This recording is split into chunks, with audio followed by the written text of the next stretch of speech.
Good evening, Georgians,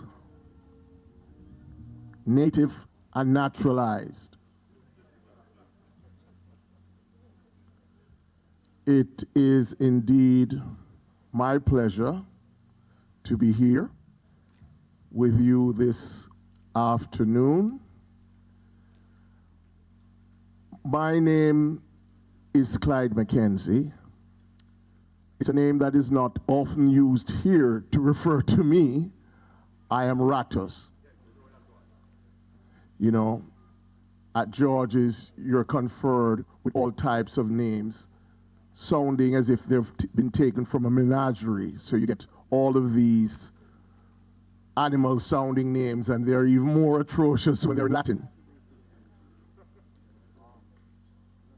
But today is a very important day because we're celebrating two Georgians. One is a phenomenal benefactor to this institution. You become aware of his presence as soon as you enter the gate of this institution and the contribution he has made to this illustrious school. I speak of Mr. Philip Wong, a Georgian from the class of 1959. Yes, let's hear it.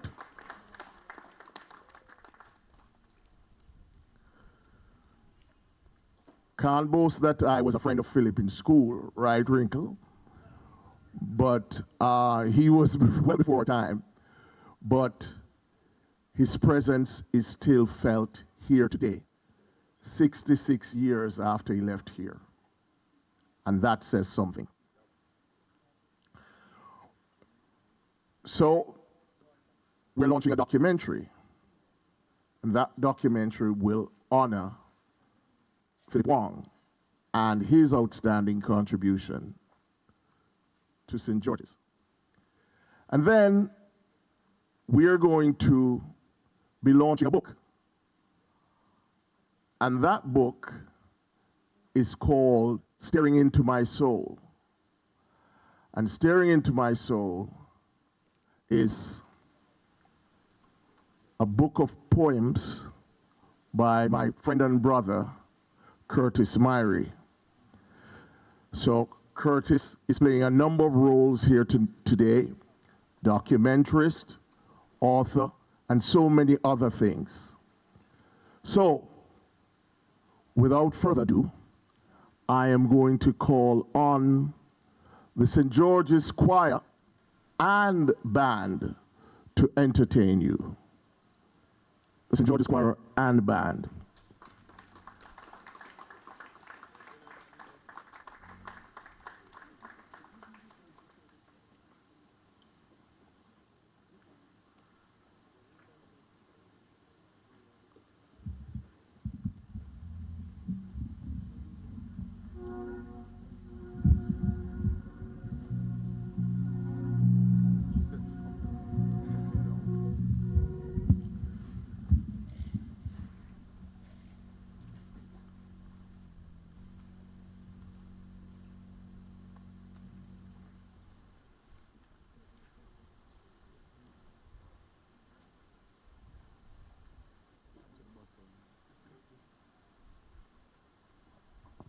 Testing, what testing?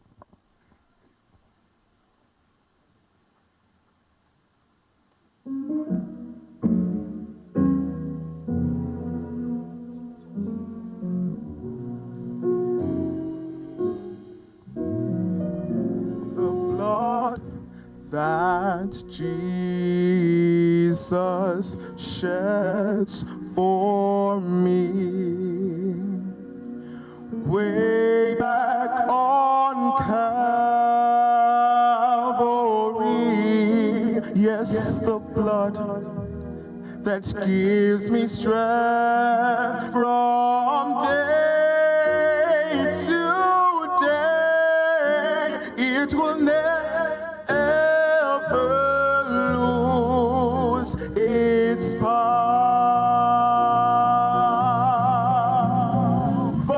Reaches to the highest mountain and it flows to the lowest valley. Oh, yeah. For the blood that gives me strength from day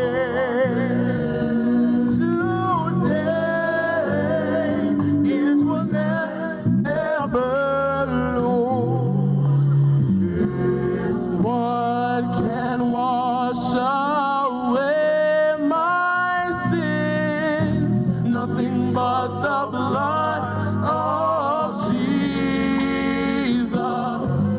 What can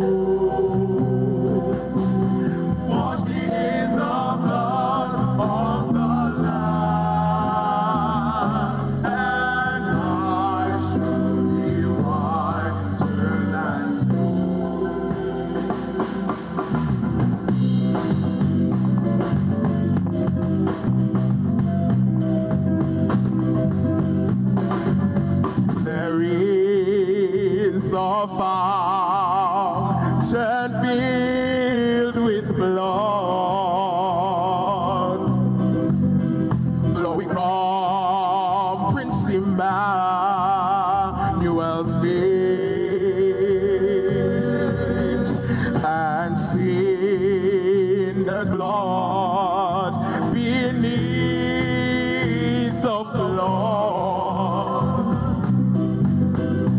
Lose all the guilt, the guilty stains, and we sing whiter than the snow, whiter than the snow. Wash me in the blood, wash me in the blood of the Lamb, and I shall be whiter, whiter, whiter. And now if you wash me, I shall be whiter, whiter, whiter, whiter. And now if you wash me, I shall be whiter. Wash me in the blood of the Lamb, and I shall be whiter than snow.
I would have given you all of my heart, but there is someone who has torn it apart, and she has taken almost all that I have.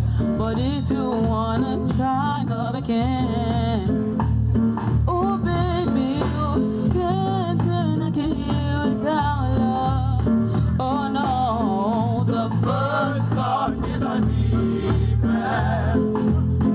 The first card is a defense. Oh, when it comes to being lucky people. Oh, when it comes to love and needing people. Oh, when it comes to being lucky people. That's how I know the first card is a defense. The first card is a defense. Inside my heart, there's nothing but love for you. Inside my heart, baby, my love is true. I would give you everything I own. Always beside you, you'll never be alone. It's alright, don't cry. We'll always be together. Our love will shine. The weather inside my heart. There's nothing but love for you inside my heart. Baby, my love you. Oh, oh, inside my heart, baby. Oh, oh, oh, oh. Let us go to the land of love. Where the love light shines so bright above. We will be so happy and free. All your pain will let you be. You're gonna find that love is real.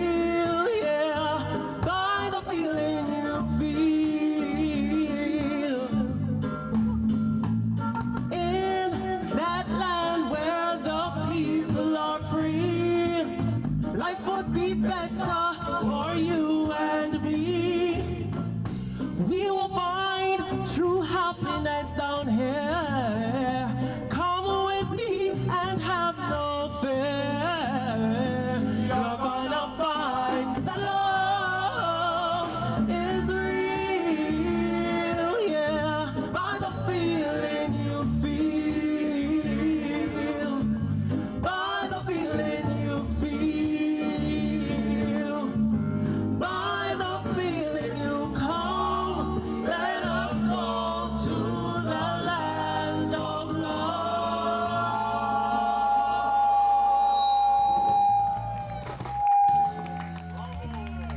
Thank you.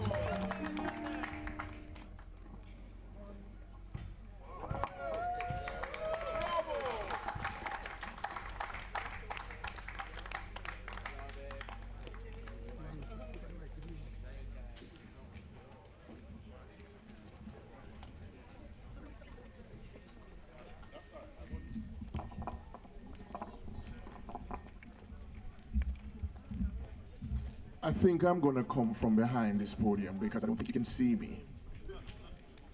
So,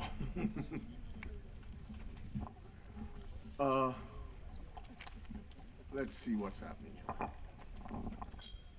So, welcome to Toast and Tales. We have a lot to toast, and I promise you I won't take any tales out of school. And maybe I will, because what is happening here is so fabulous that you can't keep it to yourself. So, the next item on the agenda will be a presentation. That's how I would describe it. And I will call on the principal of STGC, the distinguished principal of STGC, Margaret Campbell. I want to hear it for the principal.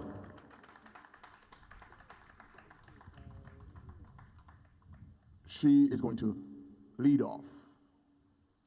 Principal, it's all yours.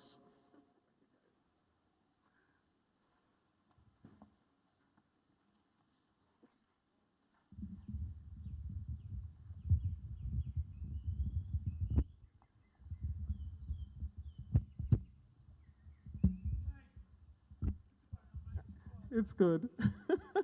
Good evening, ladies and gentlemen, and thank you so much, all our honored guests, for being with us this evening. We are so happy. Don't worry, you won't be on your feet for very much longer. So as we gather this evening, this event is the second of two storytelling events that happened today. The 175th anniversary committee felt that it was important that we hear the stories of Georgians as a part, and preserve those stories as a part of the legacy of the school. And so earlier today, we had school days, which was hosted by Curtis Mary. We're so happy for him to have him with us this year. And it was for the students of first to third form, where they heard the stories of a number of Georgians, including at least 3, I believe, who are teachers of St. George's College. And so we thank you so much, Curtis, for doing that for us this morning. And then we also, throughout the year, at the start of the 175th anniversary in September, we started a roll call article where every week we feature one Georgian in social media as we try to tell those stories and preserve our legacy. This evening is the second event for today then, and as you heard from Clyde, it is really a celebration of the stories of Philip Wong and Curtis Mary, who has been helping us out today. And so we will, when we go into the conference room, we will be treated to a documentary on Philip Wong, Nights Making Our Days, produced, as you had heard, by Mr. Mary. And then we will have the book launch of Curtis's first book, I believe. Right, Curtis? First book. And so we're looking forward to that later on. Just before we proceed into the conference room, though, and for the telling of those two stories, we've gathered here in this particular spot for a special reason, and that reason is symbolized by the tree behind me, the banyan tree.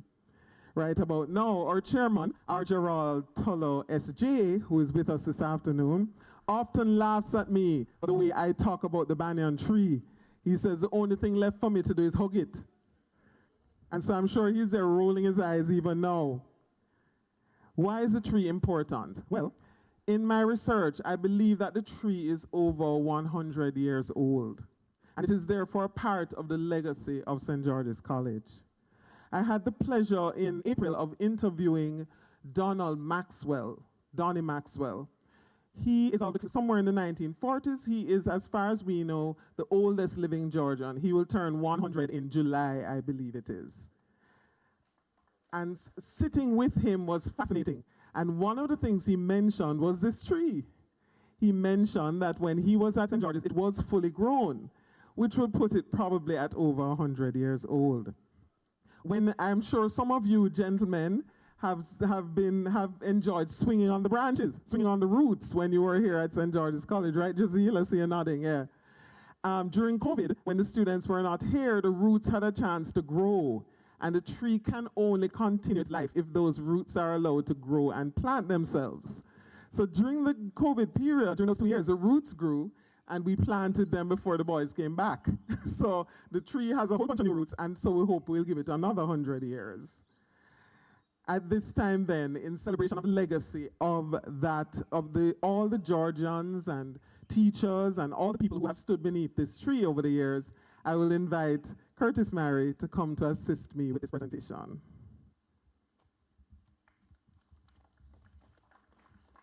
We need another mic.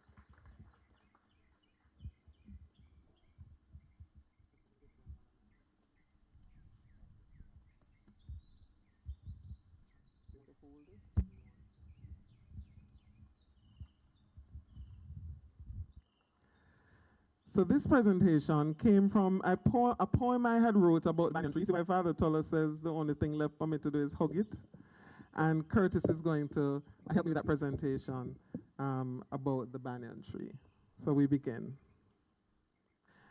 There she stands at the center of the land, gnarled and grand, gathering memories. Branches sprawling, old roots crawling, new shoots falling. If she could, the stories she would share, collected beneath her canopy there. The banyan tree, fig that's telltale gig, a vision that's mission of nurtured seeds, cradle for inspiring deeds, purposefully to guide and groom all that's to successfully bloom.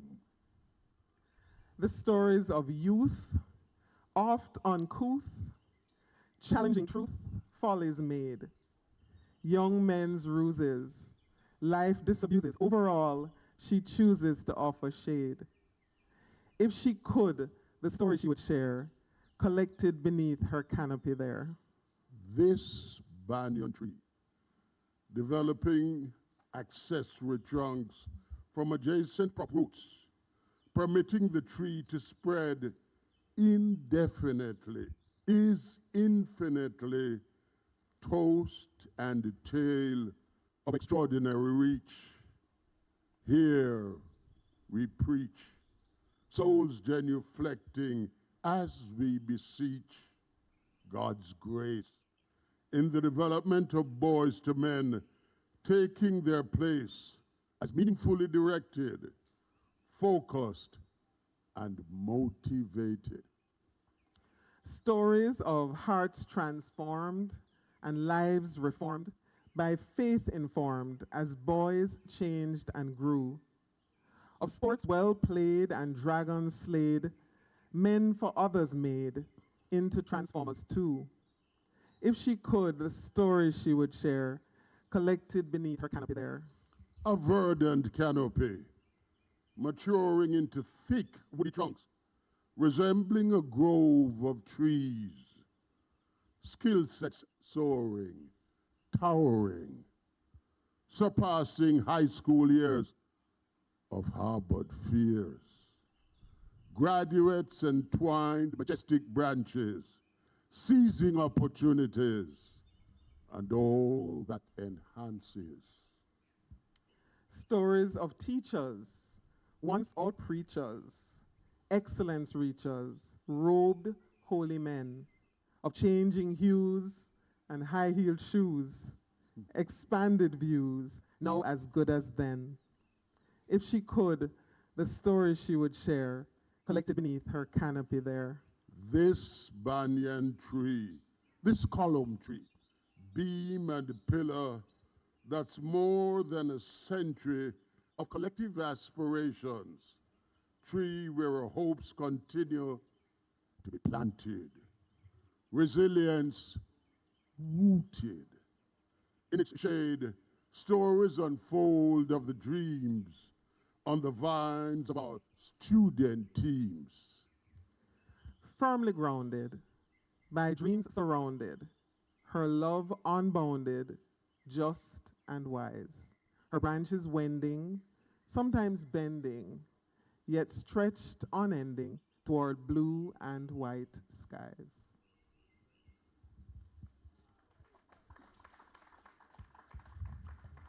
This evening, as we progress just before we move into the conference room, I invite you to join me. I don't have a glass and we don't have to raise a formal toast, but symbolically, I invite you to join me in toasting all who have stood beneath this tree and contributed to its story and to the successes of St. George's College. The founding priests, board members, teachers, alumni, students, parents, community members, and friends and benefactors. Here's to all their tales. Cheers. We invite you at this time, without further ado, you're longing to sit, I know. We invite you to move into the conference room where we will continue this evening's celebrations.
to you all, to this very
but also God in our story, God who has been with us, journeyed with us, who has brought us to where we are in our lives, be it physically or spiritually. And so we pray in thanksgiving, Almighty God, for your presence in our lives, in our stories. Even in times when we aren't able to acknowledge you or to see you, we trust, Almighty God, that you have been there journeying with us. And we pray as we continue to journey through life, that you send forth your Holy Spirit to bless us, to guide us, and to strengthen us. Bless tonight's gathering as we listen to the movement of the Spirit in the lives of others, as we listen and as we laugh in community with friends and with well-wishers. Lord, we pray that you will continue to inspire us, continue to hold us up, especially in times and moments when we feel like giving up. As St. George's College celebrates its 175th anniversary, we pray, Lord, that you will continue to be with us, giving us the guidance we need as an institution to care for our students, as we did 175 years ago, and as we continue to do today, holding on to your word, holding on to you, Lord, as we provide them with the best education, laboring only for your greater glory and honor. We ask all of this through Christ, our Lord. Amen.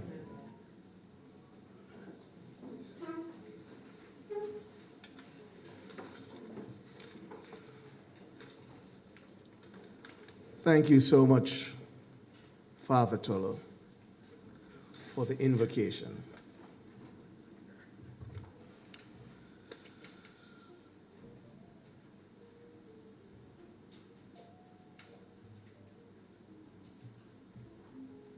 Now, at this point, we want to bring your attention to one of the important reasons for our being here this evening, and that is to honor one of the great benefactors of this noble institution, Philip Wong, and we want to acknowledge members of his family who might be here. He isn't present today. He's unavoidably absent, but his presence is felt here.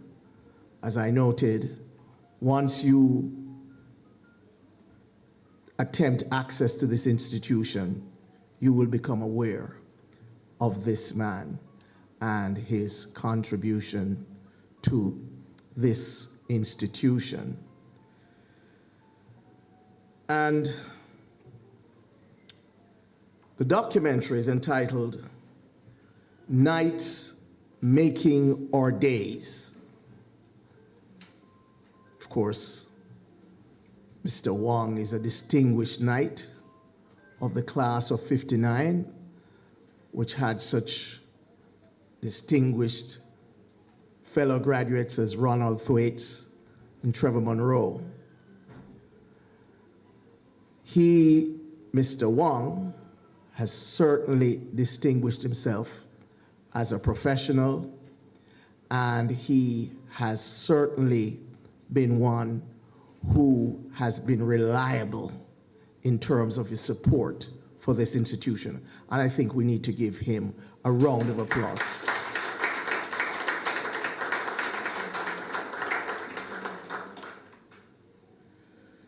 When you look at this institution and you look at the campus and you look and you see what the physical plant is like, you know, I am, as a past student of this institution, I am proud to see how this place looks.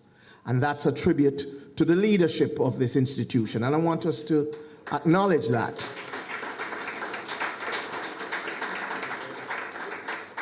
And also to benefactors like Philip Wong, because it takes cash to care, as one gentleman said some years ago.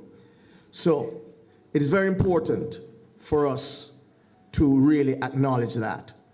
Of course, through the course of this evening, I'll be acknowledging different persons in the audience. Don't hold me if I don't call everybody, but this is really a wonderful occasion. I see the Custos of St. Andrew, my good friend, Custos Rotalorum, Ian Forbes.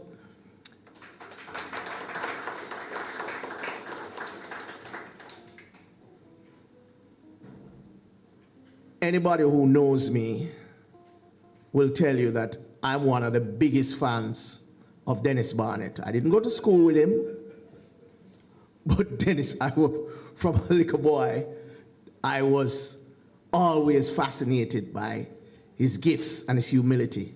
Dennis is here with his wife. A round of applause for what many say the greatest schoolboy footballer ever.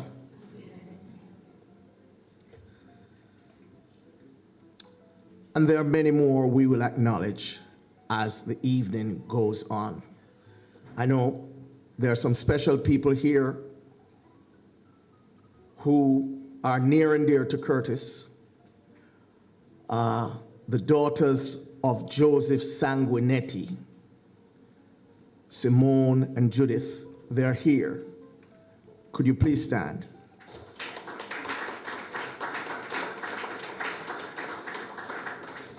We'll tell you more about J.B. Sanguinetti.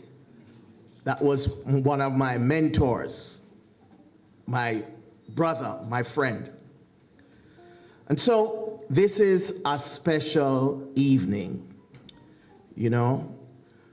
It brings back so many recollections, memories. Curtis Myrie is the man who has got me into so many things, including this. You know, he was the man who led me to St. George's. He was the man who got me interested in tennis, got me interested in the media, from which I still make my living. My sister Shireen is here, and Curtis is so close to our family. He was my father's best friend, so just think about that. And I'm not saying that Curtis and my father happened to be the same age, but you couldn't really separate them when my father was alive. See Stratton there, Stratton Palmer. Stratton, I see you've decided to come on the right side of the street eventually. That's all right, we like that. And there's so many others who we will acknowledge as we go along. But at this point, I think I should acknowledge some of the people who assisted Curtis in making this video possible. And I would like to, of course, acknowledge Avon Edwards of Avcar Video Productions, and editing and post-production was done by William Yap of Snap One Productions. And you will see that along with Curtis from his Ideal Promotions, they did a wonderful job in capturing this remarkable man, Philip Wang. Without further ado, let us focus on the screen and let us watch this wonderful presentation on this great Georgian, Philip Wang. Let's hear it.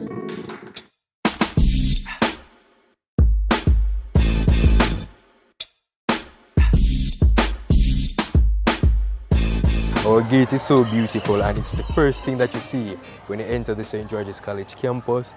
It just brings that sense of pride. When the students arrive at the gate, they are greeted by something that challenges them to be better, that challenges them to excellence. And that's what that gate does. And he had a vision for that, you know. He was the one that came up with calling it the entry to excellence, because he wanted it to be clear that this is a school of excellence, and when you step through that gate, that is what is expected of you. When you were going to school, entering the compound of St. George's College, yeah, what did you feel upon entering your high school each and every morning? Yeah, it was a really, really great experience. Experience and life's journey of Philip Hugh Wang, St. George's College graduate of the class of 1959.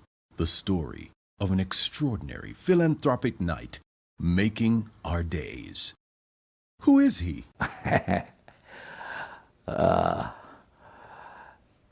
For me, Philip Wang is a simple guy, came from really humble beginnings. I used to live in Mavis Bank in the country. I went to elementary school there, Mount Fletcher High School. We had a shop there, and somehow I got a bug that I should go to St. George's College. He is truly a friend of St. George's College. And he does it without looking for fanfare or any kind of recognition. In fact, any time that we recognize him, it is in his mind and heart, it is about having others see what he's doing and maybe jump on board to help the college as well. He's a very kind person, very generous. And he never hesitates if you're in need. So it's not surprising that when the school needed assistance, he jumped in. Philip's place is going to be unchallenged as one of the outstanding products, not only a product of St. George's College, but a pillar on which the school rests. His philanthropy now is, I'm sure, equaled by some, but surpassed by none. And he does it in a humble way, in a gleeful way, in not beating his chest or parading around as, you know, God's gift, but simply doing what he thinks is right. A man had never ever yet called me his son, and he made reference to me as his son. That was powerful. That shifted something inside of me and set me on a path to realizing that, yes, there was a void in my life of not knowing who my biological father was at the time. But here was a complete stranger who was willing to own me, who was willing to call me his son, and I was very much proud to be called his son. Made me realize that someone who isn't connected by DNA could actually love and father another man's child. Here is a stirring story of outreach beyond sponsorship. It's about stewardship, the robust development of scholarship awardee Jazeel Martin by benefactor Philip Wang. It's a story of interesting chapters, beginning in South Florida. Laddie Kong and myself actually started the association here in Florida. The very first thing we did, we came here and interviewed Philip, Laddie and myself, found out how his business was doing. From then on, he realized that Laddie and myself initially were very interested in St. George's growing and regaining some prestige. So he decided he would help. So the very first dance we had, he gave us a very good contribution. He liked what he saw, the effort we had made. The initial dance, we had about 800 people. Many of his old friends came. And from then on, I think he was motivated to help. Jazeel was one of 5 scholarship awardees. I got into the interview, and the icebreaker, of course, was a question posed by Dennis Barnett asking me to introduce myself and inquiring about my community that I came from. I paused after the introduction of myself before I introduced the community. Hesitated whether to give him my Augustown address or to give him an uptown address that I would stay from time to time with my sister. Then I remembered Philip saying, you know, be yourself. And I decided to be honest. And I told him that I was from Augustown, and Dennis Barnett was very much excited to hear that I was from Augustown, because apparently he had some dealings in his youth in Augustown, so we shared a level of connection there. And then that was a great icebreaker.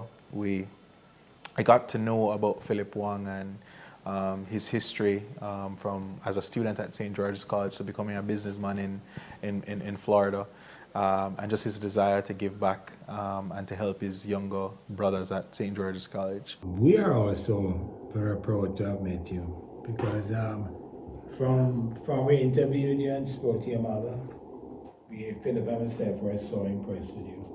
That very same morning before interviewing the other guys, he was. We decided to give him. We decided that. Are you serious? Yeah, we decided you were definitely one of them. Oh. So you have fulfilled our dreams and expectations. Yes. I'm happy not disappointed. No. I'm always very proud of you, man. Yes. I've always kept records of your progress, you know, and feel proud that we made the right decision, especially Philip. Was fun in everything. He just asked me to come and help him. Philanthropist Philip Wong remains a pillar of support. There are a number of other students that Philip helped. He made sure that once he was going to help them, he's not just saying, here is the money. He actually is involved in how they go about what they're doing, and if there's any further help, etc. This is what he does. He provided 2 buses, a 36-seater, I believe 36 seats, and a 15-seater, both from his own resources. They have been served the school community tremendously, and that was also at a tremendous cost. Philip Wong would have generously donated 2 buses. So in the event that one bus is broken down or one needs maintenance, right, another bus is there to facilitate other students. In terms of other students, some of them, for example, in terms of the rain has caused a lot of delay in terms of like the taxis and other forms of transportation. So the bus is here to aid for students that find it hard to go home. He has done so much more in terms of helping out to fix up the lab, donations to the O'Hara building, to the pump for the fields. He represents an old boy that demonstrates the core values of the school, an old boy that has demonstrated our mission and vision, which is to create young men of conscience, competence, and compassion that will be transformational leaders for society and the world. And that is exactly what he has done and who he is. Being interested in who he is, you'd equally be interested in what he has been through. Life as a student at the University of California, Los Angeles, UCLA, and as founder and CEO of Deltana Hardware Manufacturer in Miami, Florida, for 30 years. He would tell me about his own journey, which is really fascinating to me. Coming from a situation of poverty, attending St. George's College, and making his way through the world and being successful at it.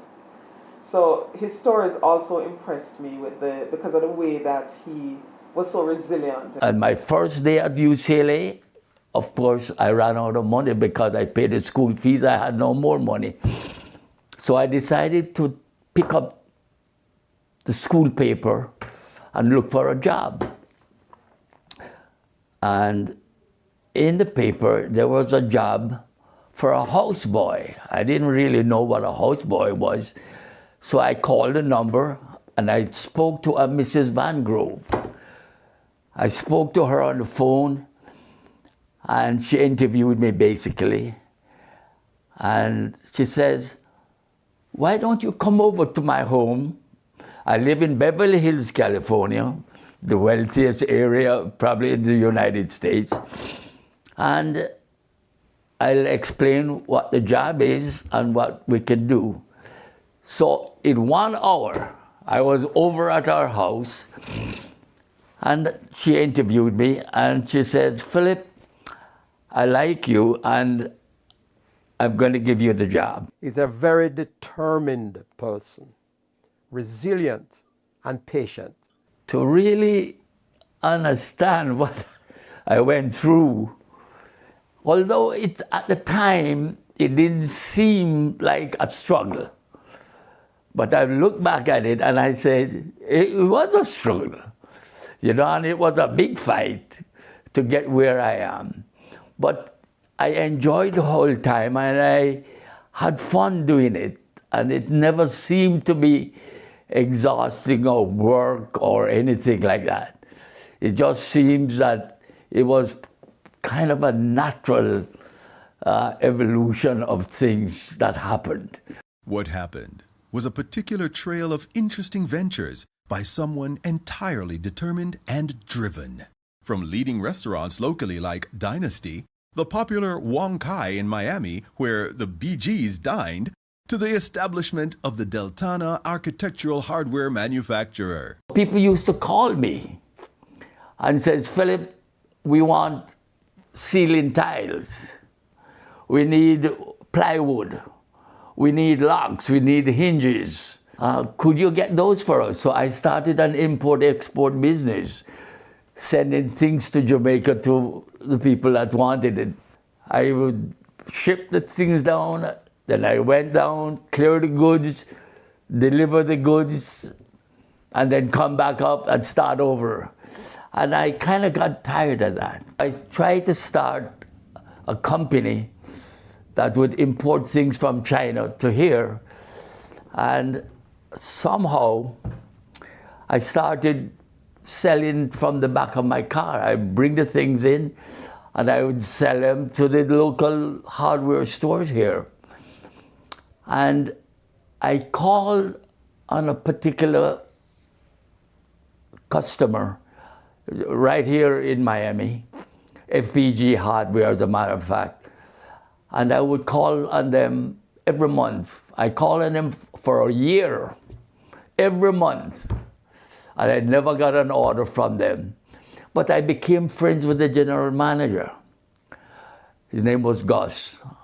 And one day Gus said to me, Philip, come here, I want to show you something. Come in my office. So I went into his office, and he showed me a solid brass hinge.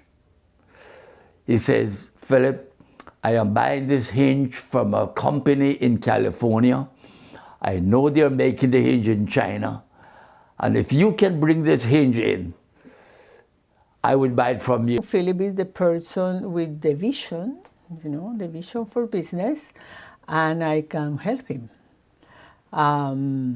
So we started working really hard, but good, you know, like with a purpose. When the business took a downturn. The business took a downturn really bad, very, very bad. And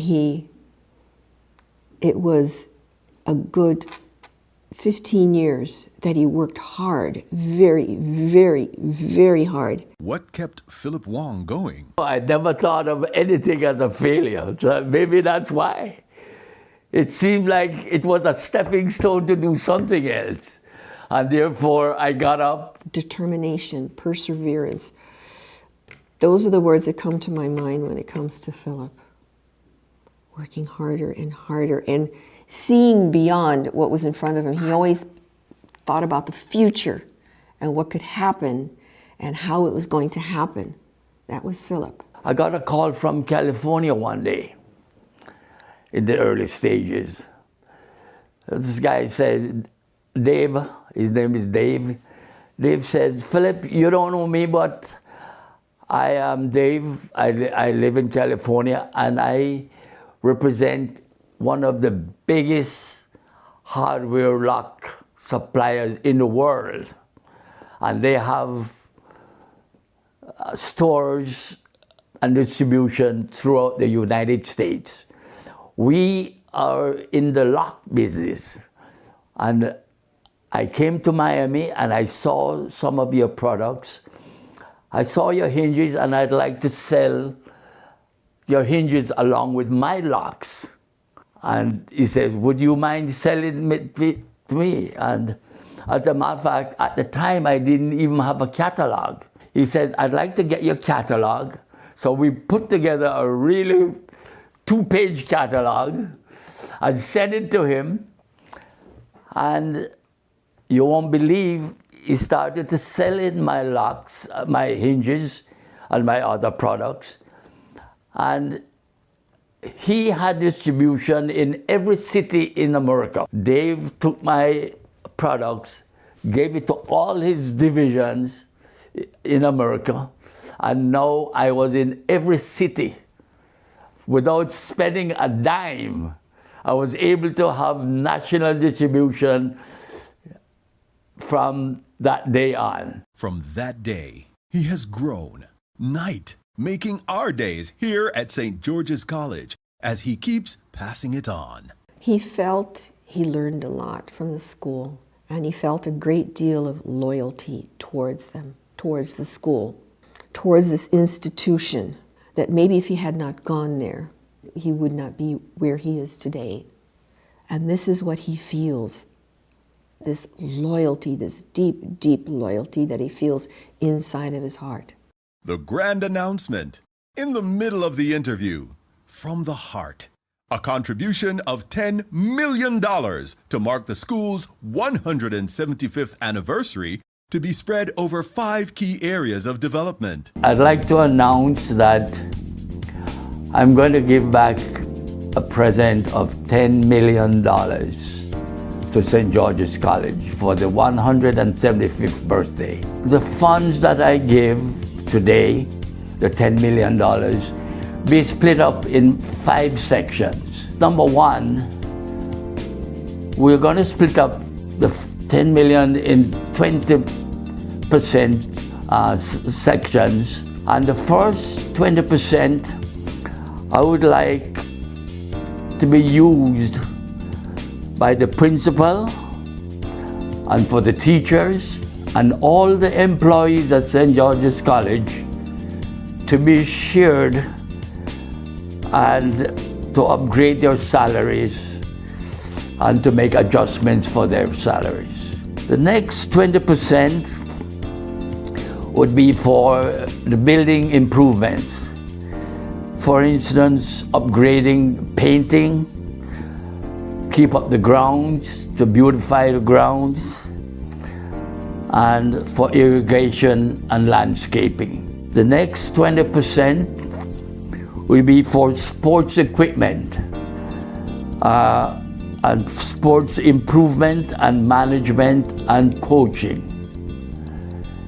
And the teachers and the group, the principal and a special group can determine what that would be. The next 20% would be used for computers and upgrading computers and technology, and for general improvement of equipment on the campus.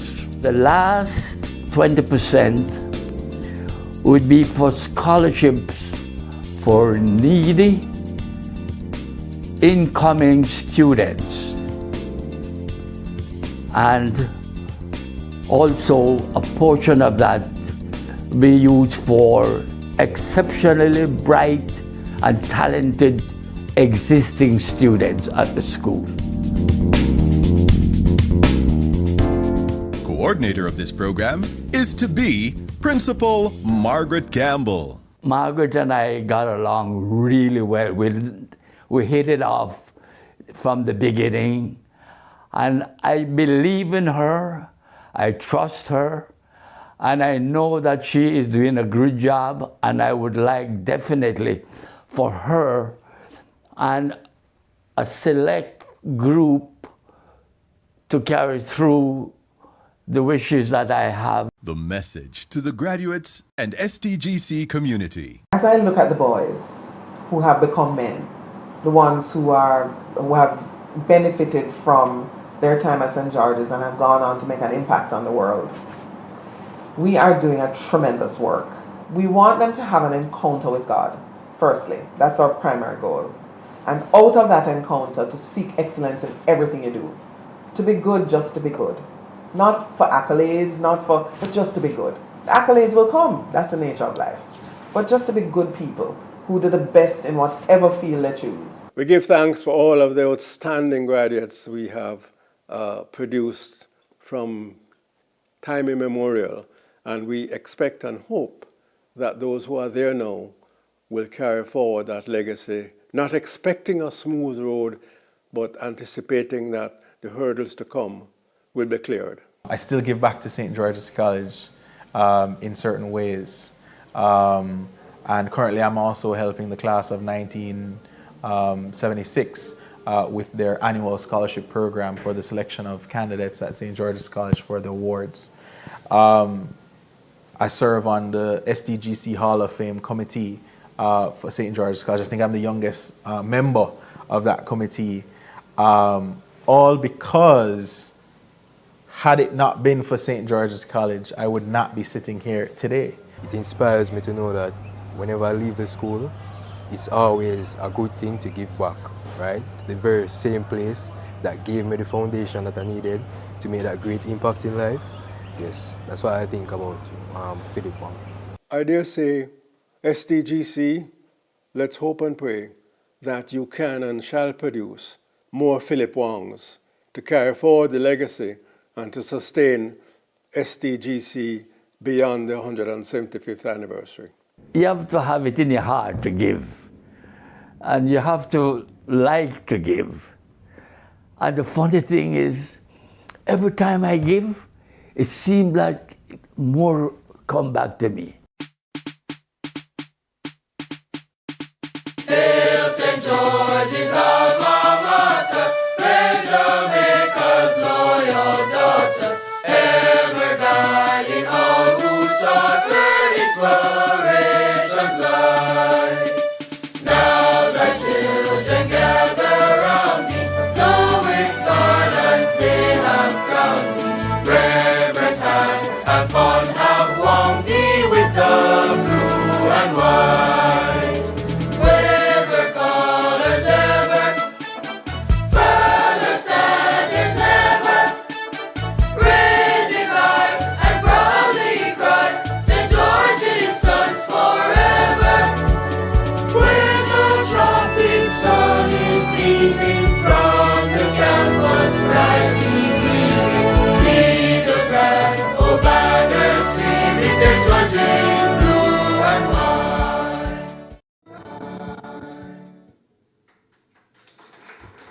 Beautifully done.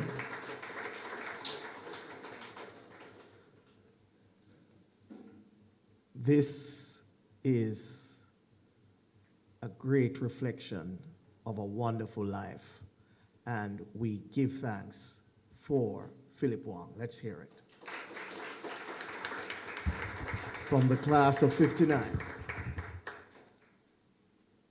I'm going to keep my comments tight because we're running a little bit behind, and so some of the courtesies I would have normally extended, I might not be able to do so, but please bear in mind that you're in my heart. At this point, I would like to call on a gentleman who has been a great beneficiary of the generosity, philanthropy, the humanity of Mr. Philip Wang. I call on Mr. Jazeel Martin. He's here. You saw him in the film, but now he's here live and direct. And I could give you a long list of things that he's involved in as an attorney at law. I mean, he is a man who focuses on corporate and commercial law with emphasis on aviation, shipping and maritime law, energy, betting and gaming, insolvency, telecommunications, trade, banking. If you want a lawyer, just find Jazeel. All right? Thank you so much. Good evening, everyone. Can you hear me clearly? Awesome. Man, it's such a privilege to be here. I was actually very shocked last week when I received a phone call from Philip Wong, aka Pops, which is what I affectionately call him, to say that for a reason he won't be here along with Barbara, his wife. If you really know the reason, you're really gonna laugh, but that will remain a mystery for some of you here this evening. But it's a tremendous honor to be asked by him to stand and to just give a few words. Words I thought that I would get from him. Unfortunately, I didn't get them from him, but he said that I know him well enough to speak on his behalf. So I'm gonna try. The truth is, I know that he is extremely happy being honored in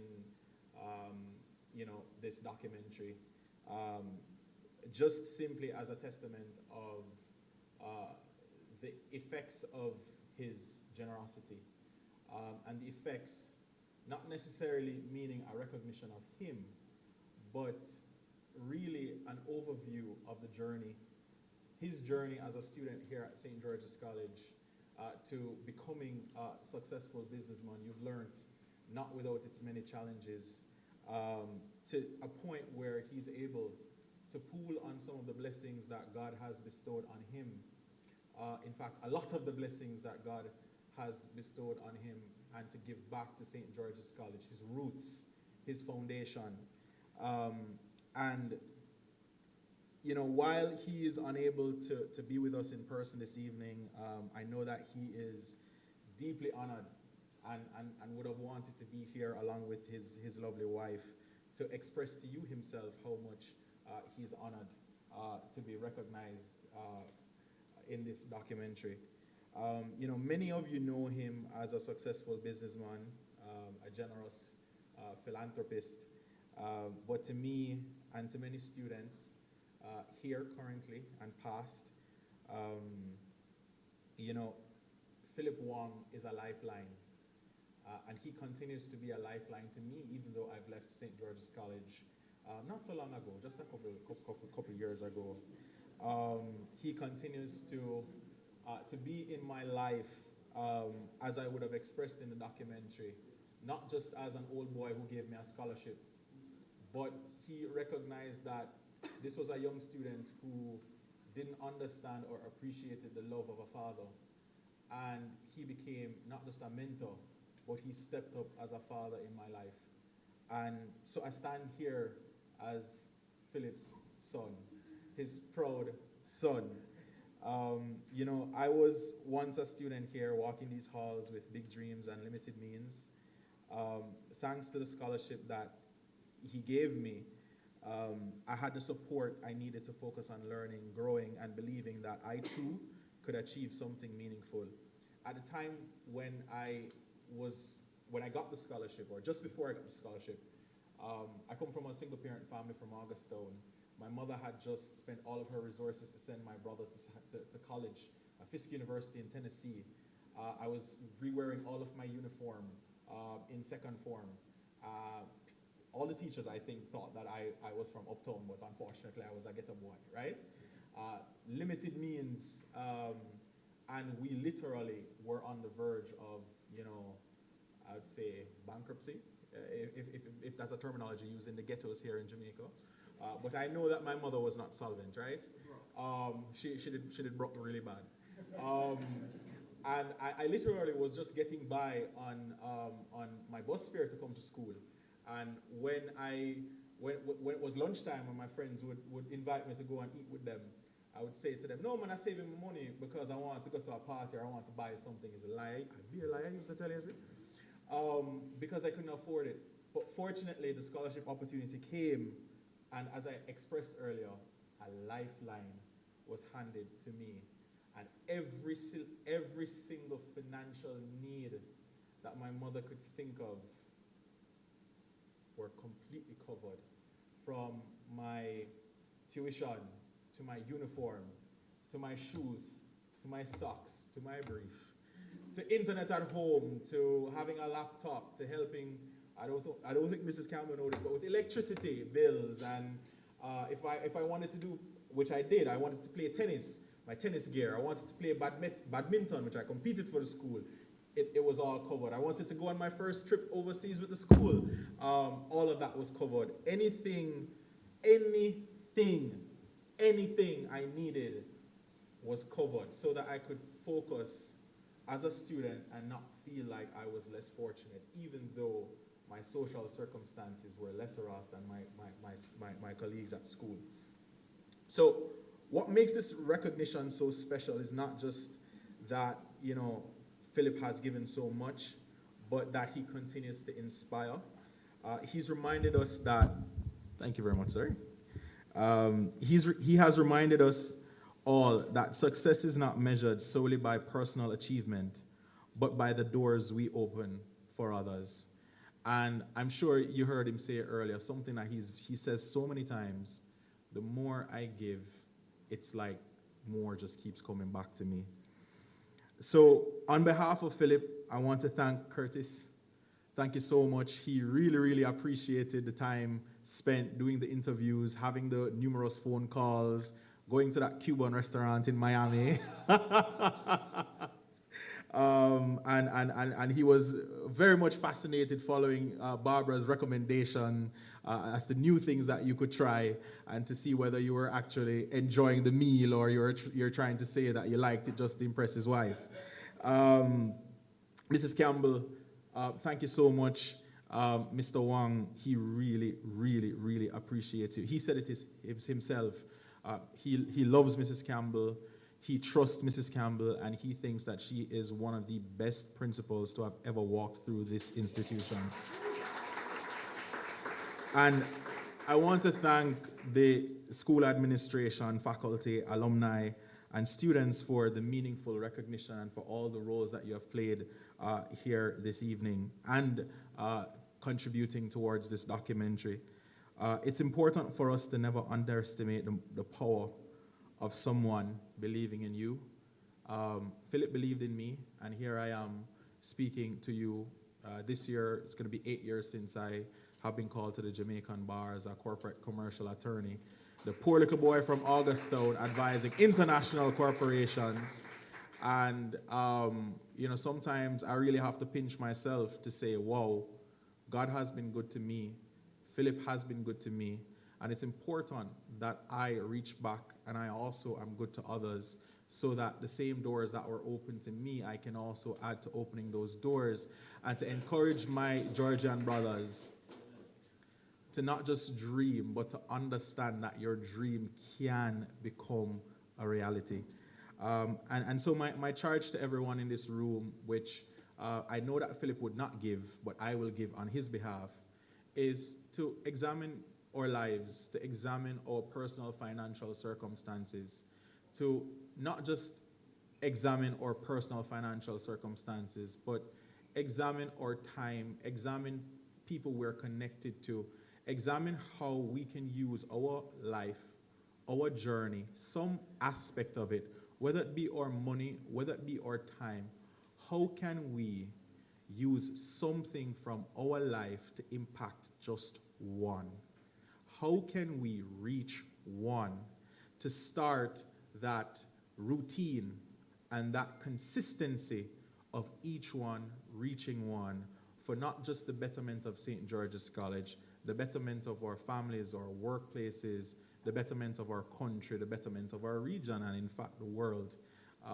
We don't think big many times, but sometimes just reaching and touching one can have a magnificent and worldwide impact. Thank you so much.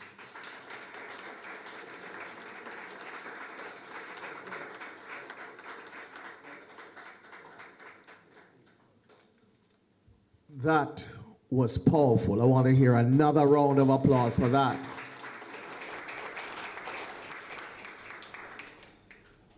This is a prime example of when great ability is supported by selfless generosity.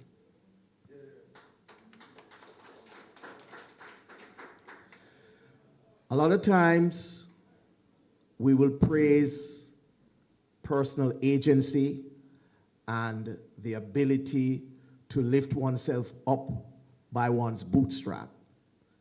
That's commendable.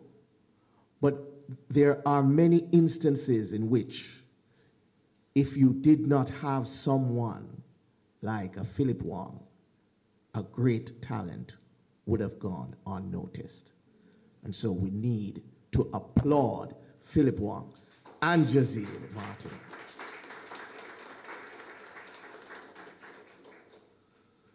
I want to quickly make reference to some persons who are here to celebrate an important event, 50th year of graduation, the class of 75. There are some members there in the back. I think I see Malcolm Wayne, is that it? And, oh, my brethren, Wrinkle. Yes, that's not, we call him Wrinkle Teeth, but he is Yorksman Taylor, an aeronautical engineer. He teaches a lot of the people you see flying over us, he teaches them. Yorksman. There is Nigel Chensi, I see you around the back there. Yanni Peralto Jr., and there are more. I think there's Shim, yes, and there are more. And I will try to acknowledge as many as I can in the brief time that I have, but I'm so happy to see you all here. Now, the final thing to bring the curtains down on this segment is a message from the man himself, Philip Wong, a video presentation. He was not able to be here, and so we ask that his message be delivered by video. Good afternoon. I am here in South Florida, missing this moment unavoidably. I miss being at school and being in the company of Georgians.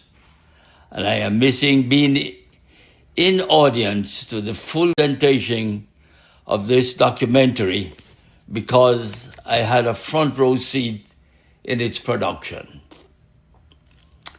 Hats off to Curtis Meyer and his team, videographer Evan Edwards, and editor Billy Yap. I'll keep watching my copy over and over again and continue to urge all graduates that there is nothing more fulfilling than giving back to the school. I am also pleased to have been one of the sponsors of the first publication of Curtis. Staring into my soul will search your soul. I guarantee it. Get your copy of this thought-provoking book of poems. Do enjoy your evening, and let us remain committed to St. George's College, and as always, to the greater glory of God.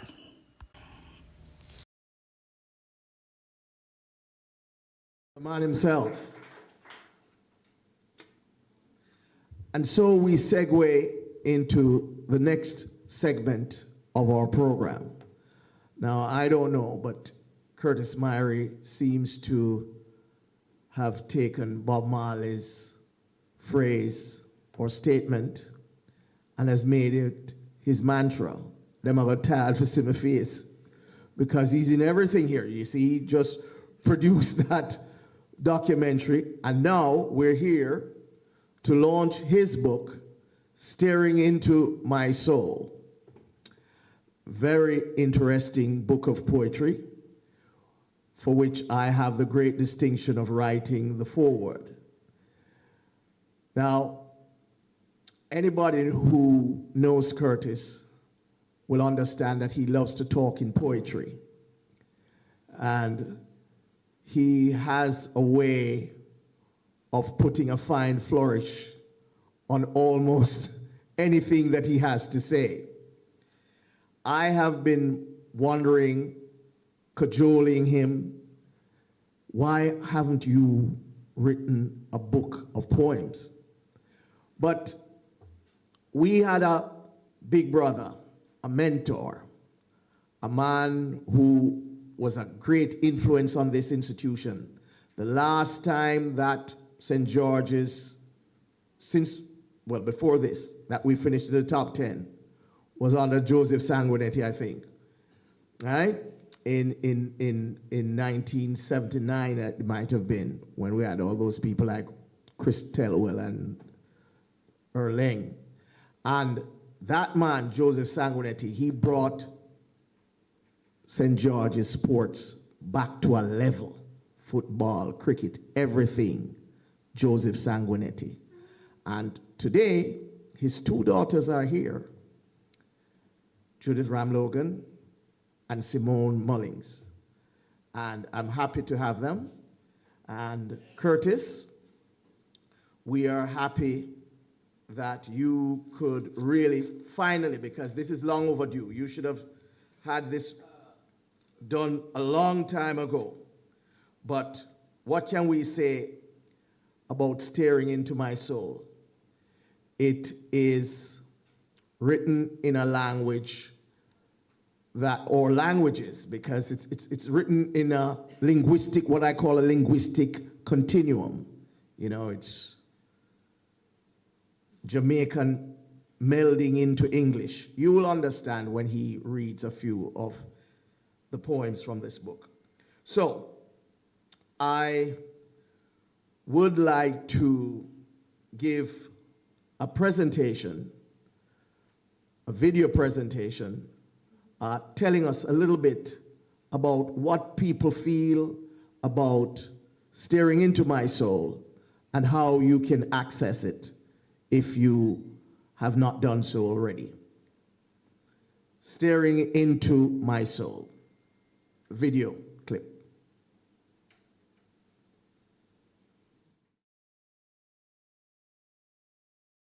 Hi Curtis, please accept my apologies for not being there in person to celebrate this momentous occasion with you, the launch of Staring Into My Soul.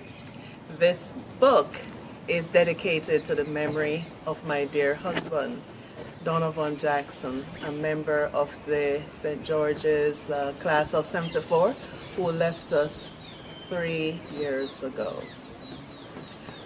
My husband spoke highly of your prolific writings and felt that your brilliance in the poetic language should be chronicled.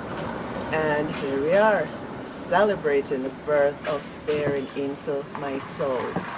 Curtis, I thoroughly enjoyed reading your book of poems, which captivated my attention. You have explored a wide spectrum of themes that resonated with me, especially those related to social injustices and life experiences.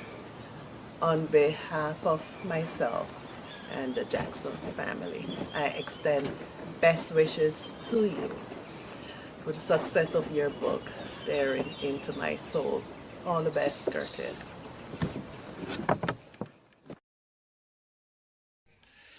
Staring Into My Soul by Curtis Myrie. Profound, impactful book. One that you must get. One which the lyrics, the wording, the storytelling is phenomenal and impactful. A book which I sincerely believe should be in schools.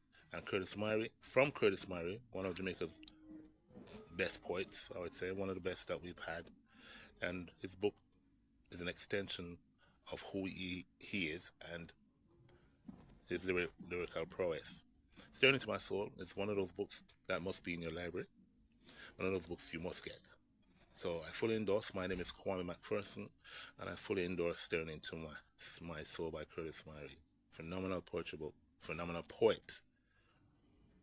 Great words that will last a lifetime. Kwame McPherson.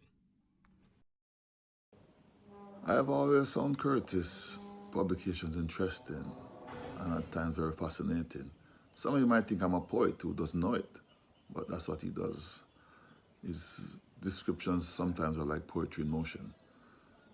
And I'm very sorry I won't be there with you at the launch of something special, but his last publication about West Indies cricket, he would speak with a fair amount of passion. I'm not sure about much aggression, but he has been someone who I've always listened to and find his work something to have a look at and to have a discussion. So I implore you all to try to get a copy of his latest edition. Curtis, I'm sorry I won't be there with you, my brother, for the launch, but I'm there with you in spirits. We share the same birthday, and you have always done wonderful jobs in whatever you do. You have always walked that country mile. Sometimes with some aggression, some people will understand, but for you, you're a West Indian who always want to see the cricketers do well, and you keep us under that spell. Walk good, my brother, my brethren, and catch up soon. As I said, sorry I'm going to miss the launch. I wish I could be there with Curtis, just to simply observe the audience as he reads from Staring Into My Soul. The language pulls no punches. The pigments are vivid and the emotions are raw as he delivers on every promise to steer into the very soul of Jamaica, her land, her culture, and her people. If you're Jamaican, you will laugh, cry, and even rage with him as you recognize the truths within his words. If you aren't, then you'll be introduced to an island that is more than just white sandy beaches and reggae music. In Curtis's Staring Into My Soul, our intrinsic coolest people on earth vibes clash loudly with the scorn of blackness and the pride of freedom. Politicians hustling and skilled batsmen licking sixes out the park.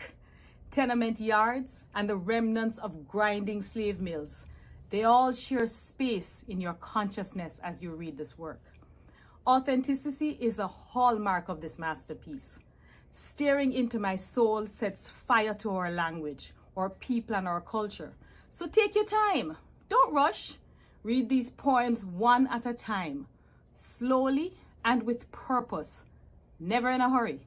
Cause the book's sweet, and as a writer, Curtis Myrie bad as yours. Congratulations, Curtis. Hello, my name is Christopher Chaplin, and I serve as Jamaica's Honor Consul in Philadelphia. I had the distinct pleasure of reading and enjoying Staring Into My Soul by my good friend and schoolmate Curtis Myrie. For those that don't know, Curtis grew up in an environment where social conscience was a necessity and in a time when the village looked out for each other. His book of poetry was born out of that experience and reflects with a true heart that time. It is a wonderful collection of poems weaved with a clean heart and a clear social conscience. Staring Into My Soul is to be savored and experienced in more than one sitting. It offers a mirror into each reader's own heart and soul. In a word, brilliant. If you don't have a copy of Staring Into My Soul, get one now on Amazon. You will thank me later. Good morning, everyone. My name is Christina Williams. I'm also known as Antonia Valier. I am the poet and author of Prose Among Stones. I am a Prime Minister Youth Awardee as well as an IRAMA nominee. And I've had the pleasure to represent Jamaica in countries like France, Cuba, Dominican Republic. Now, just to share a little bit about Curtis Myrie. He was a suggested friend on Facebook, and I don't remember if I added him or he added, I don't quite remember. But all I know, we added each other and then we started talking. And that was, I don't remember. Which year was that? I don't remember. But anyways, we started talking about arts and culture and creativity and so forth. Now, how I met him in person was through Malachi Smith.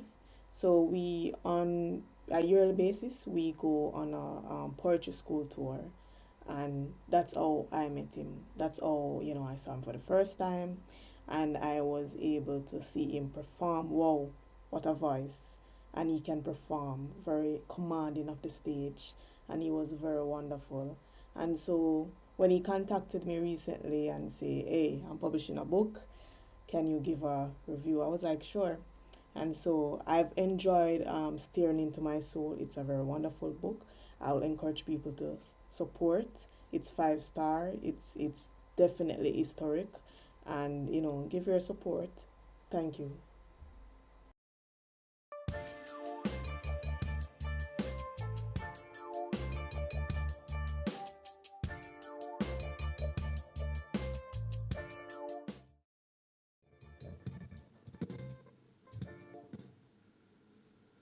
Yes. Staring into my soul, a reflection of so many realities. I told you that I wrote the foreword to the book, but I can't remember anything I said, which might be a good thing. You know, at my age, memory is a diminishing asset. So I would say, though, that Curtis is somebody who thinks deeply about people, about the conditions under which we live, and he has been very candid, nonpartisan in his reflections. And as I said, this is a man who is very, very close to me. We are brothers, and I'm honored to be here this evening to really celebrate with him. At this point, I'd like to call on one of his close associates, Malachi Smith. Malachi, could you come forward with your greetings?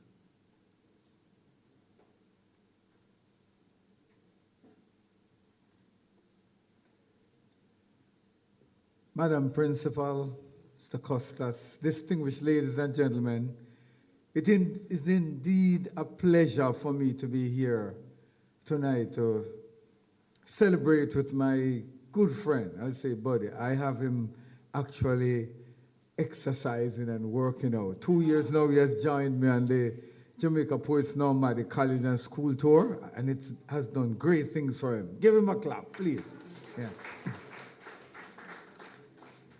No, when I picked up Staring Into My Soul, it had the type of effect on me like a textbook that I picked up in junior college in the States.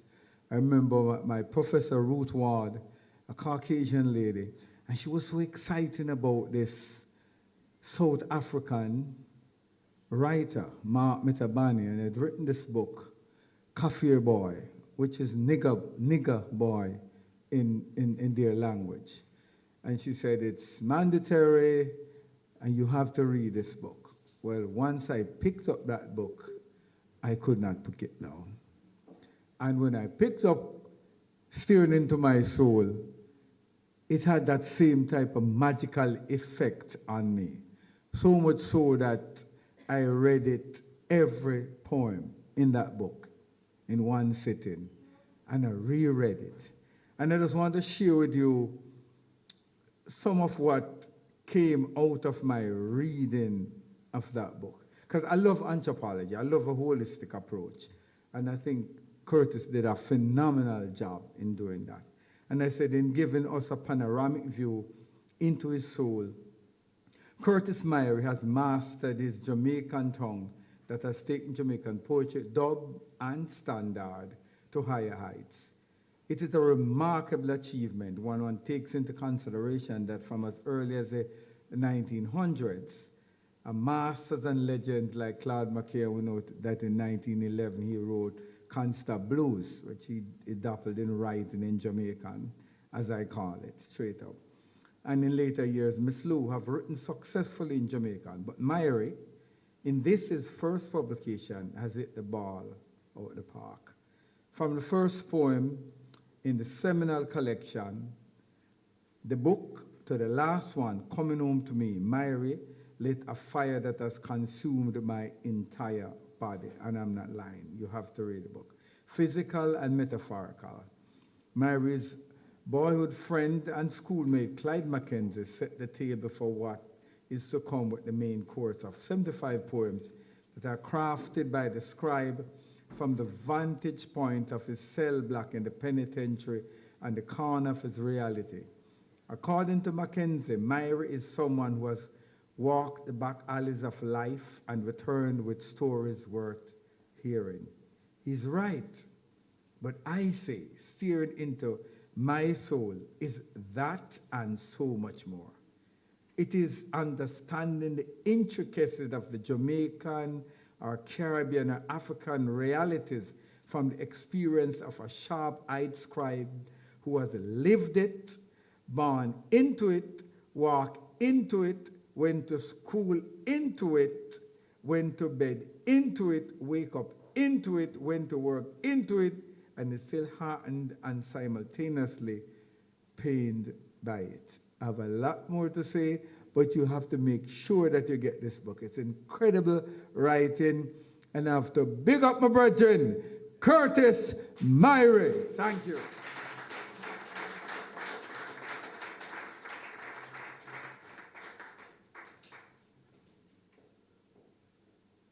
Big up my brethren. Thank you, Malachi. And a word from our sponsors. You know, this event would not have been possible without the kind support of a number of persons, and one of them is Kenneth Lewis, an attorney at law and law professor and president of the STGC Old Boys Association in South Florida. Ladies and gentlemen, let us welcome Mr. Lewis, Kenneth Lewis, to the platform. Mr. Lewis? He had to go, okay. All right, well, let's introduce, at this point, the man of the moment. You know, we come from the same neck of the woods, a place now people, well, in other jurisdiction called the hood. No, we didn't come from the hood. We came from a neighborhood, which has been reduced now to that kind of thing. But this man, as I told you before, has caused me to be in so many different things. I learned to dance from him too, you know. You believe that? Yes? Because when I saw, you know, in those days, if you couldn't drop legs, the girls were in short supply. I said, boy, I have to follow this man, you know, in his footsteps, you know, because he was like that. But enough of that.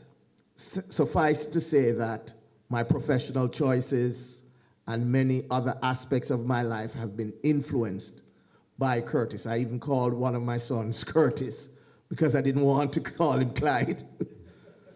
So, ladies and gentlemen, Georgians, friends, let us welcome the author of Staring Into My Soul, Mr. Curtis Myri.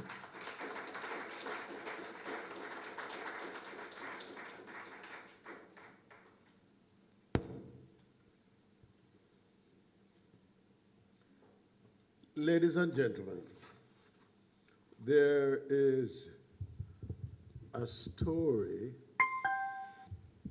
about stout-hearted students being called to address their classmates, like mine from the class of 75 in the back of the room, schoolmates, and well-wishers. And despite the assured and assertive posture, in actuality, they're rather sheepish and even at times tongue-tied. Wanna give me a minute, because I have to check how many them knocking. Right? But I thank you very much looking around the room and seeing the many friends for this, the launch of my publication here in Jamaica. What is tearing into my soul? It's a hybrid of standard English and nation language. Notice I didn't say patois nor broken English. I won't delve completely in the story, right? Suffice it to say that the developed dialect on the plantation was used to mask how we communicated comfortably with each other and used to mask messaging between each other that was not readily grasped by the perceived master class. I'm not saying anymore, this is not patois, this is not broken English. My publication is a hybrid of standard English and nation language. And it is time we start saying that we don't speak patois, because we don't speak that at all. We speak completely Jamaican, right? Which is different from any tongue anywhere else in the world, even in the Caribbean basin where we live. Good? My publication is a dedication to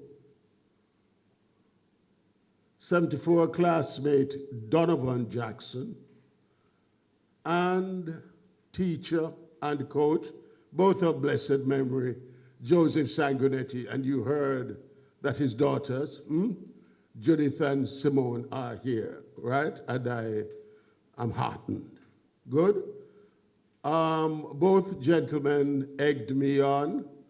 I know some of you think Sangi more than anyone else with his colorful language, but no. Donovan Jackson, mild-mannered, was also quite colorful from time to time, telling me to stop the procrastination and get going, right? Staring into my soul, as a final comment before I start reading, is about what's probing, conversations that I have within concerning what's socially challenging. That's what this is about, right? And I thank the sponsors, Jacko's, as we call him, Donovan Jackson's law firm, Nunes Schofield. I thank the South Florida chapter of the St. George's College Old Boys Association, and I thank Mr. Philip Wong personally, right, for their collective sponsorship for this publication. And I would also like to thank, I remain grateful to my producing partners, Andreen Bonner and Faith Nelson. Let's dig into this, and let us start with the poem Friends that was dedicated to Donovan Jackson. Write it in the soil of our fertile minds. Friends. Write it on the classroom seating plan that showed the teacher where we were, but never actually who and how we were.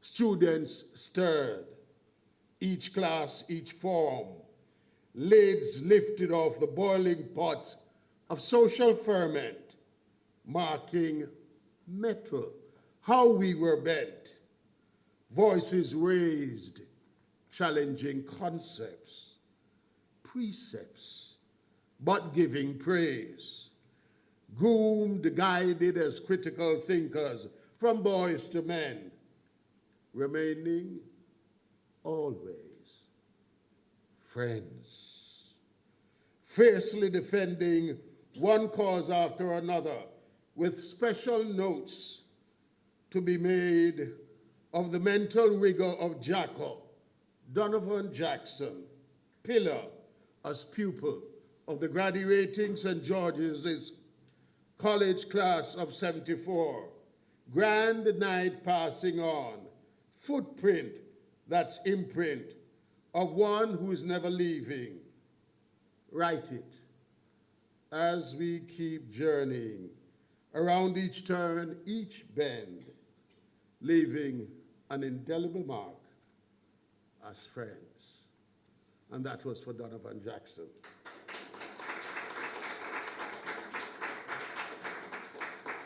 This one is called Beresford because his name was Joseph Beresford Sanguinetti, the man who kept telling me, stop the foolishness. One poem over Dessa in one newspaper. Then the next poem over Dessa, Dennis Barnett would have said it with more polish, but Sangi, at time you get a basket for them, one cocoa, that is what these poems are. One cocoa. So write a book, Mr. Mary, and yes, and put all the cocoa in the basket, right? Now, this poem is called Beresford, because that's how I used to tease him, remembering coach and teacher Joseph Sanguinetti. He said he wanted in life nor death no damn blasted poetry. Man who always shunned spotlight and headline story. Joseph Beresford Sanguinetti, Joe Sangi, names we all called him. Beresford, as I always teased him.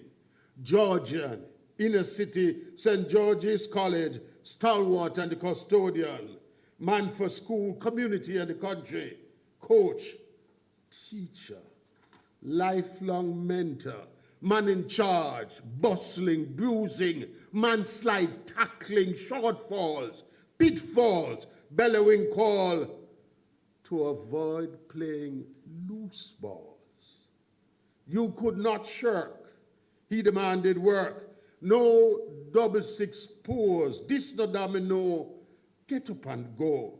Keep moving forward towards your goal. All when you slip, trip, or reach for the top and can't get a grip, he would hold you, quietly urge you, compassion to gently persuade you. Beresford, hush, as he would instinctively bark. Brave students still would continue to stalk. Classroom chorus of street corner larks. Beresford, please, just another word. Joseph Beresford Sanguinetti.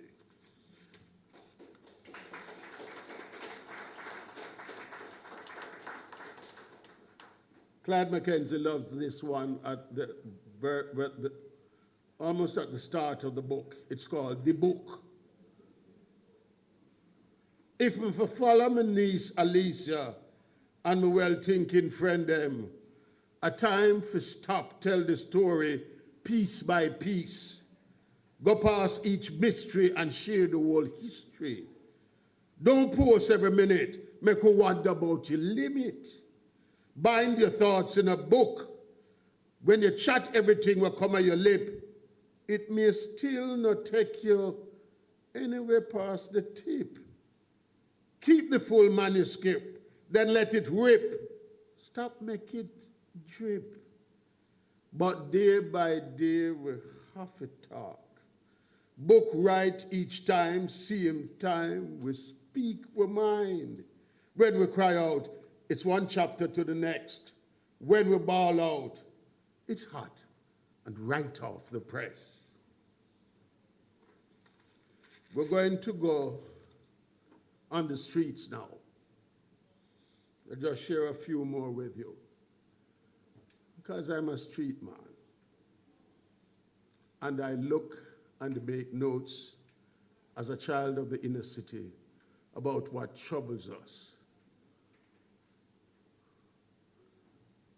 St. George's College is a fine melting and blending pot of lives drawn from all quarters. And even from high school, you start looking around you and making notes. And when you leave school, you keep making notes. It helped that I was a journalist from fourth form, but I never stopped taking notes. And this poem is about notes I took about residents of the inner city, because some of us like to watch the news and read the newspaper and talk about, make them not move. Don't you think they want to? In the heat of it, making the headline. Every life we lose at the news, beating the deadline. Prime time is crime. Life sentence in the inner city, shanty town penitentiary. Every day me come on my gate to wonder, will I live for past the street corner? In the heat of it and can't get away from it. Not so easy for jump on a bus and drive away from it. Little what we earn is a return ticket to it. An intervention have to come before law and order put them foot on it. Anything else is beating round the bush with it. In the heat of it, in my sleep across the street, I can dead see him away from it. Don't have to be the target, straight shot we take. Anyone with it. Getting nowhere without we all take serious stock at it. Big talk for park. Nothing good ever come at it. Under the gun, blood just a run.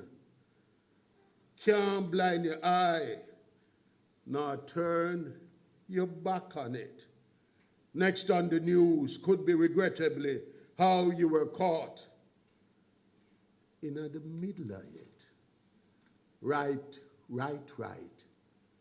In the heat of it.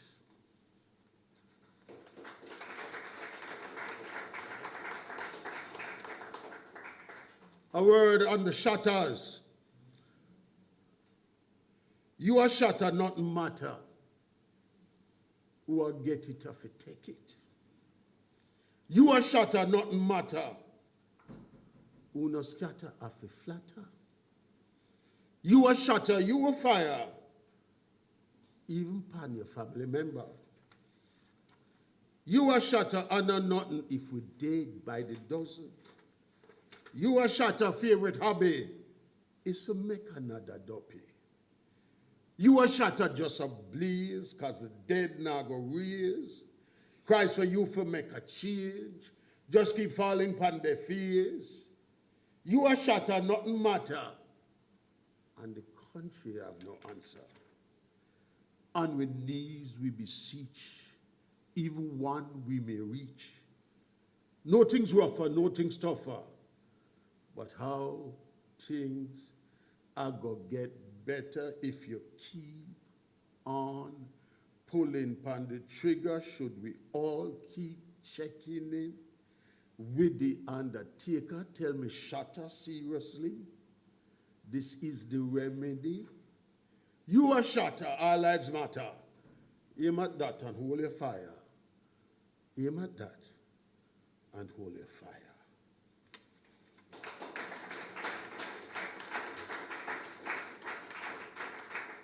You must tell me when you're hearing enough, you know. So you must tell me what's more I can share with you, right? Right? I want to share this one. Ratus and I. Clyde Mackenzie, but beg you. Yes, that one. That same one under the banyan tree. We grew up in Jonestown. This poem is a true story. I sat on the front veranda watching women marching around the community. And it was not, I repeat, it was not politically coordinated. Them just come out of them yard. I watched them down the street because I was at the gate. And they were talking, right? Oh, yes. You know, they had political passions, not denying that. But this was not a coordinated march. They were feeling something and they just walked around the community. And I sat transfixed on my veranda watching this. It's called We Want Power. It's a story I've shared with politicians on the hustings. Story you could be sharing with members of any political persuasion. Story, therefore, with no partisan paint, no brush to color any promotional tale beyond the pale. Story that's real of life's experiences. Right before me from my youth, the simple truth, leaving me mystified to this day, wondering if it really could have happened that way. This garrison marching group was certainly no campaign troop. Householders, housekeepers, mothers, aunts and sisters, women with muscle in the midst of the struggle, who just gather at them gate, chatting as usual, both were squarely upon them plate. How the world no level, how it no straight, till them start to bust a tune. We no want a weeble flower, we want power. We no want a weeble flower, we want power.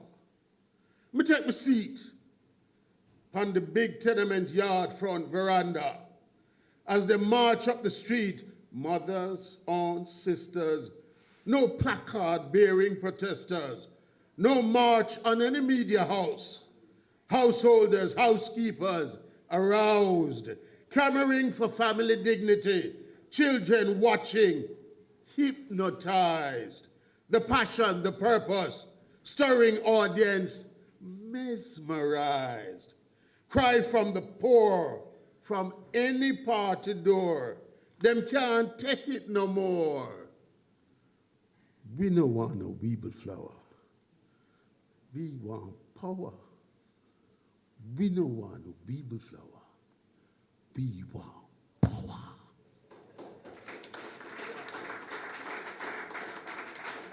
All right, yes. I'm going to share one last one with you. I have to do this one. Because there's still class, and there's still color. Good? Again, I say, I love St. George's College for many things, you know. Because here was a fine crucible and melting pot of how we blended. And when we were in class, there was no shade. And everybody got together. And for the class of 74 and 75 in particular, there was a special mix. I speak of my personal experiences, right? So We and Chin and Budu and Jago and and everybody nice. But these issues still exist. My final piece, in Blackie, childhood taunt, adult haunt, black and ugly like sin, scathing tongue lash across my mind for the color of my skin, piercing wound you try to inflict within. Him, Blackie, and him nose so big, good for nothing else than for bend him back and dig. Picnic still upon the plantation, equality eludes every generation. Even when you bleach, you're never within reach. Him Blackie, yes, and you can't get it out of your skin. Deep color of my dignity keeps splashing against the pale canvas of your insecurity, framed portrait of hypocrisy. Blackie, proud of it, and it matter, all lives do, but have you ever really believed it's true? Thank you, ladies and gentlemen.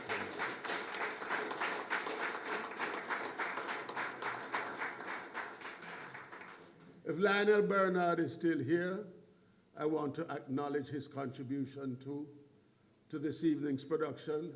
Mrs. Campbell, he was the one making all the videos from our class of 74 reunion, right? Again, I thank the documentary team and the sponsors. After this reading, I think that's the table over there. Books, I have brought books to be sold. Books for $5,000 each, and we all give back. So part proceeds from the sale of each book goes to my alma mater, St. George's College. And as I told Mrs. Campbell, you take charge of the money. So all I will be doing is signing. Whoever Mrs. Campbell assigns, they will be dealing with everything for the school, and then we deal with it from there, right? STGC,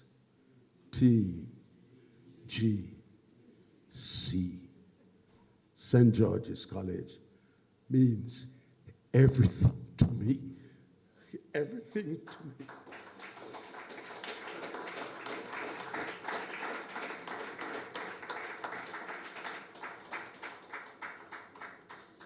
Curtis Myrie, staring into my soul. This is a man of many words and many sides. Thank you so much. We call on the principal for the final words, the thank you. The principal of St. George's College, Mrs. Margaret Campbell. Thank you very much.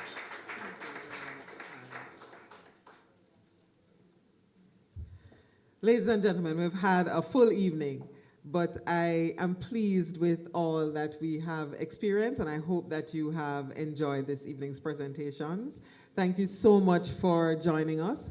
I would like to just thank and highlight a few people. I hope I don't omit anyone. I would like to thank Mr. Ian Forbes, our Custos Rotalorum, who is here with us this evening, and acknowledge earlier. Thank you so much for being with us. I would also like to acknowledge the representatives from the Ministry of Education who we missed. I'm really sorry about that. Miss Winnie Berry, I think it's Miss, right? And Miss Nadine Sims, if you could just stand just to be acknowledged. Thank you so much for being with us this evening. I'd also like to acknowledge the president of two of the chapters, I think, that are here of our alumni. That would be Mr. Ray Wong and Mr. Kenneth Lewis, if you're still here, if you just stand. Ray left. Okay, we thank them for being with us. And also the president of our Homeschool Association, if you are here, still left as well. Okay, it's been a long evening, but we thank you so much for being with us. Just before we end up and wrap it up, I'd like to also thank those who provided sponsorship in any way. We received contributions from quite a number of you, and we are very grateful. I won't try to name everyone, but we will be thanking you officially. Thank you so much for contributing towards this evening's proceedings. And just before we end off, I would like to present to do two presentations as just a remembrance of this evening and the role you played. So I would like to invite Mr. Mary to come back and receive just a small token as just to remember this evening and all that happened here, our storytelling event.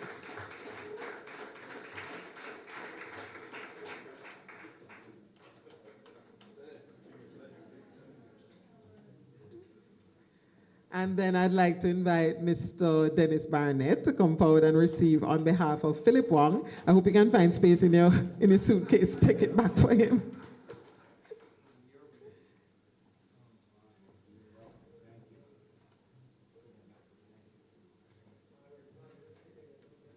Come, Dennis.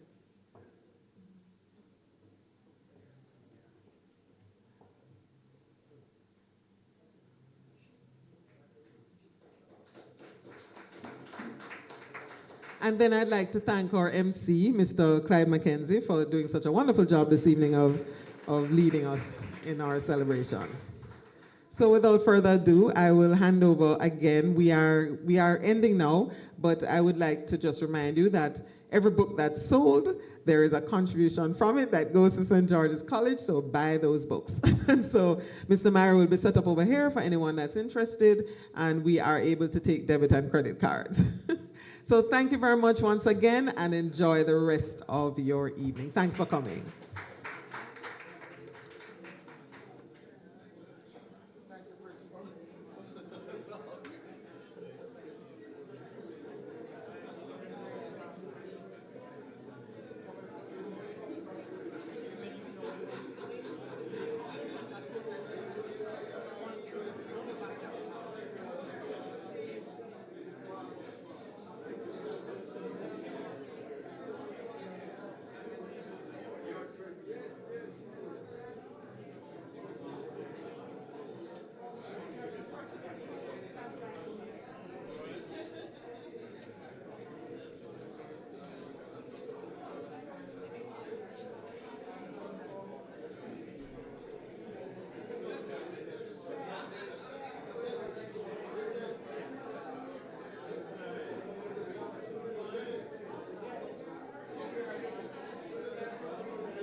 Put in